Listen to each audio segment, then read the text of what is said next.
চারপাশে পাহাড়, নদীর শব্দ আর ঠান্ডা সকালের হাওয়া।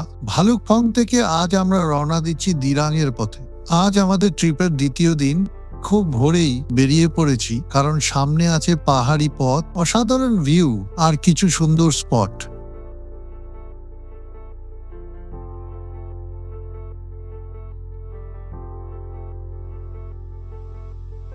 ভালুকপং থেকে বোমডিলা হয়ে দিরাং এর দূরত্ব প্রায় 130 কিলোমিটার।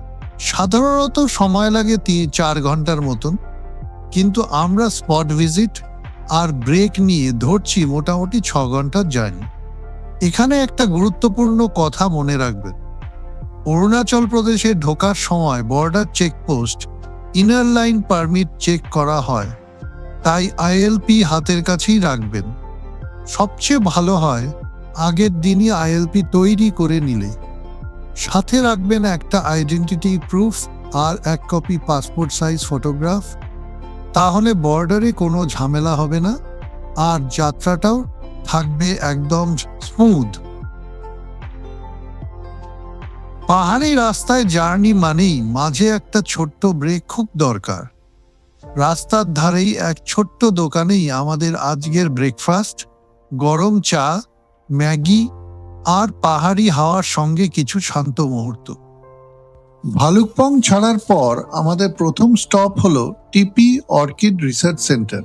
অর্কিড আর গাছপালা প্রেমীদের জন্য সত্যি এক স্বর্গ। এখানে অরুণাচল প্রদেশের সমৃদ্ধ ফ্লোরা ও ফনা খুব কাছ থেকে দেখার সুযোগ মেলে। সাথে রয়েছে কিছু দুষ্প্রাপ্য এবং দুর্লভ অর্কিড। এই সেন্টারের সবচেয়ে বড় আকর্ষণ হলো অর্কিড গ্লাস হাউস, যেখানে প্রায় 1000-এরও বেশি রঙিন অর্কিড টবে ও ঝুলন্ত ঝুড়িতে সুন্দরভাবে সাজানো। এই সব অর্কিডের রূপ সত্যি চোখ জুড়িয়ে দেয়। কামেং নদীর একদম ধারে অবস্থিত এই জায়গাটির পেছনে পাহাড়ের অসাধারণ ব্যাকড্রপ আর সামনে শান্ত নদীর ধারা প্রকৃতিপ্রেমী ও পর্যটকদের জন্য একটি নিঃসন্দেহে এক অতিরিক্ত আকর্ষণ। দিরাংয়ের পথে যেতে যেতে হঠাৎই দেখা মেলে এক সুন্দরী পাহাড়ি ঝোড়ার। এই পাহাড়ি ঝোড়াটা যেন পুরো যাত্রার ক্লান্তি এক মুহূর্তে ভুলিয়ে দেয়। এখানে একটু থেমে ছোট্ট ব্রেক নেওয়া যায়, চারপাশে অপূর্ব পাহাড়ি প্রকৃতি উপভোগ করা যায়, আর মন কাড়া মুহূর্তগুলো ক্যামেরায় বন্দি করে নেওয়ার সুযোগও থাকে।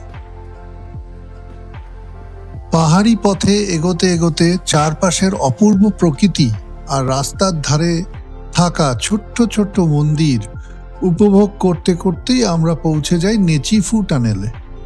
প্রায় 500 মিটার দীর্ঘ এই নতুন টানেলটি অরুণাচল প্রদেশে নির্মিত, যা তাওয়াং অঞ্চলের সঙ্গে সারা বছরের সংযোগ নিশ্চিত করেছে। এই টানেলটি পর্যটকদের যাত্রা যেমন সহজ করেছে, তেমনি সশস্ত্র বাহিনীর জন্য অত্যন্ত গুরুত্বপূর্ণ। আর পুরোটা মিলিয়ে এটি এই অঞ্চলের কেন্দ্র সরকারের বৃহৎ পরিকাঠামো উন্নয়নের উদ্যোগেরই এক উল্লেখযোগ্য নিদর্শন।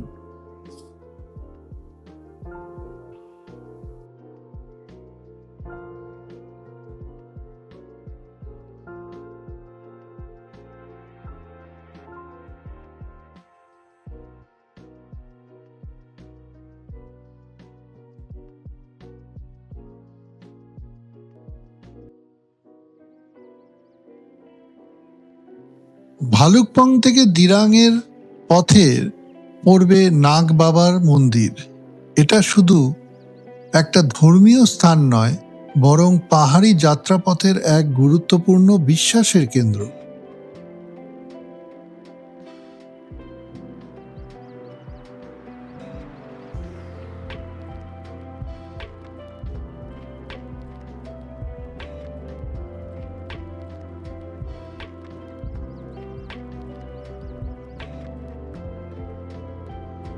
রাস্তার পাশ থেকে কয়েকশো সিঁড়ি বেয়ে উপরে উঠলেই মন্দিরে পৌঁছাতে পারা যায়। উঠতে কিছুটা কষ্ট হলেও উপরে পৌঁছে চারপাশের পাহাড়, উপত্যকা আর ঘন সবুজ অরণ্যের শ্বাসরুদ্ধকর দৃশ্য সব পরিশ্রম ভুলিয়ে দেয়। 1960-এর দশকে এই অঞ্চলে রাস্তার নির্মাণের সময় সাপ সংক্রান্ত নানা ঘটনার পর লোকবিশ্বাস অনুযায়ী এখানে নাগ বাবার মন্দির প্রতিষ্ঠা করা হয়। এরপর থেকে এই স্থানটি পথচারী ও স্থানীয় মানুষের কাছে শান্তি, আশীর্বাদ ও নিরাপত্তার প্রতীক হয়ে উঠেছে। মন্দিরটি রক্ষণাবেক্ষণ ও পরিচালনার দায়িত্ব রয়েছে 91 RCC GREF। প্রতি বছর নাগ পঞ্চমী উপলক্ষে এখানে বিশেষ পুজো ও ভোগের আয়োজন হয়, যেখানে দূর দূরান্ত থেকে ভক্ত ও পর্যটকেরা এসে আশীর্বাদ গ্রহণ করেন।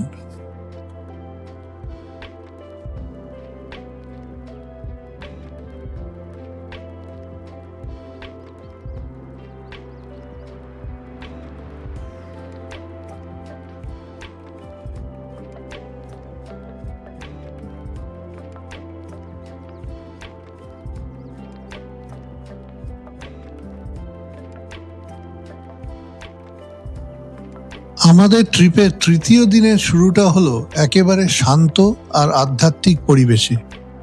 আজকের প্রথম গন্তব্য দিরাং মোনাস্ট্রি। এই মোনাস্ট্রিটির অফিসিয়াল নাম কুপসুম ধার্গেলিং, যার অর্থ বুদ্ধের বাণী বিকশিত হওয়ার স্থান। পাহাড়ের চূড়ায় অবস্থিত এই মোনাস্ট্রি থেকে দিরাং উপত্যকার অপূর্ব প্যানোরামিক ভিউ চোখে পড়ে। দিরাং মনাস্ট্রি ঘুরে আমাদের পরের গন্তব্য হলো মান্ডালা টপ। দিরাং থেকে প্রায় 28 কিলোমিটার দূরে পশ্চিম কামেং জেলায় অবস্থিত এই জায়গাটা। এখানে আসার আগে একটা গুরুত্বপূর্ণ কথা মনে রাখবেন, এখানকার আবহাওয়া খুব ঠান্ডা আর ভীষণ বাতাসযুক্ত। এমনকি এপ্রিল মাসেও উলেন পোশাক সঙ্গে রাখা জরুরি।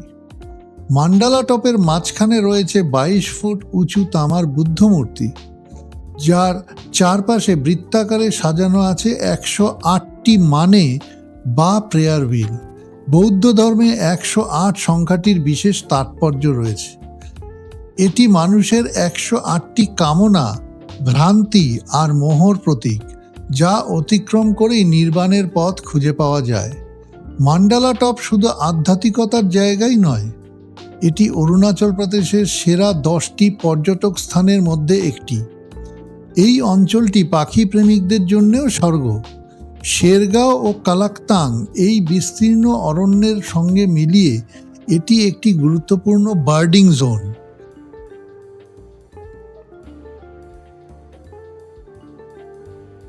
মান্ডালা টপ ঘুরে আমাদের পরের গন্তব্য ছিল সাংতি ভ্যালি।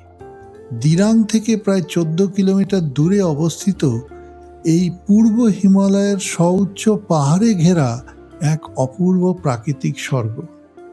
সারা বছর এখানে আবহাওয়া বেশ মনোরম থাকে। চারপাশ জুড়ে রয়েছে কিউই, অ্যাপেল, অ্যাপ্রিকট আর কমলার বাগান। মাঝে মাঝে চোখে পড়ে ঘন বন, দ্রুত চলা পাহাড়ি নদী। সাংতি ভ্যালির আরেকটি বিশেষ পরিচয়, প্রতি শীতকালে এখানে আসে বিরল ব্ল্যাক নেকড ক্রেন, যারা এই উপত্যকার মাঠে ঘুরে বেড়ায়। পাখি প্রেমিকদের জন্য এটি নিঃসন্দেহে এক দারুণ অভিজ্ঞতা। এই গ্রামের বেশিরভাগ বাসিন্দা হলেন মনপা জনগোষ্ঠীর মানুষ, যারা মহাযান বৌদ্ধের ধর্মের অনুসরণ করেন। গ্রামের জনসংখ্যা প্রায় 600 থেকে 700 জন, আর এখানকার জীবনযাত্রা খুবই শান্ত ও প্রকৃতির সঙ্গে মিশে থাকা।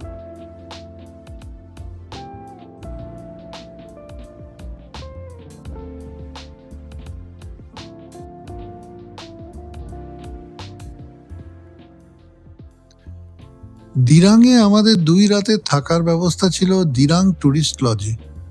এই লজটি আগে সরকারি মালিকানায় ছিল, বর্তমানে একটি প্রাইভেট সংস্থার কাছে লিজে দেওয়া হয়েছে পরিচালনার জন্য। লজটি পেমালিং হোটেলের পাশে একটি ছোট্ট পাহাড়ের উপর অবস্থিত। এখান থেকে দিরাং ভ্যালি ও দিরাঞ্চু নদীর অসাধারণ দৃশ্য দেখা যায়। দূরে চোখে পড়ে সেলা পাস রেঞ্জ। ভিউয়ের দিক থেকে জায়গাটা নিঃসন্দেহে বড় প্লাস পয়েন্ট। এখানে মোট 4টি রুম আছে, কিন্তু রুম ও বাথরুম দুটোই আকারে বেশ বড়। রুমের ভেতরে করা উড প্যানেলিং পাহাড়ি আবহাওয়ার জন্য সুন্দরভাবে মানিয়ে গেছে। তবে সৎভাবে বললে এই জায়গাটির রক্ষণাবেক্ষণের আরও ভালো হওয়া দরকার। কিছু জায়গায় ফ্লোর নষ্ট আর গিজার ও টিভিগুলো বেশ পুরনো মডেলের। রুমের ভাড়া যথেষ্ট রিজনেবল, আর আমরা সামান্য দরদাম করেও নিয়েছিলাম। খাবারের মান ভালো, যদিও সার্ভিস একটু ধীরে। লজটি যারা পরিচালনা করেন, স্বামী ও স্ত্রী, তারা দুজনেই খুব ভদ্র, সহজ ও আন্তরিক মানুষ। সব মিলিয়ে বলতে গেলে বিলাসিতা আশা না করলে ভিউ ও বাজেটের কথা মাথায় রেখে এই লজটি আমাদের খরচ অনুযায়ী একটি ঠিকঠাক জায়গা।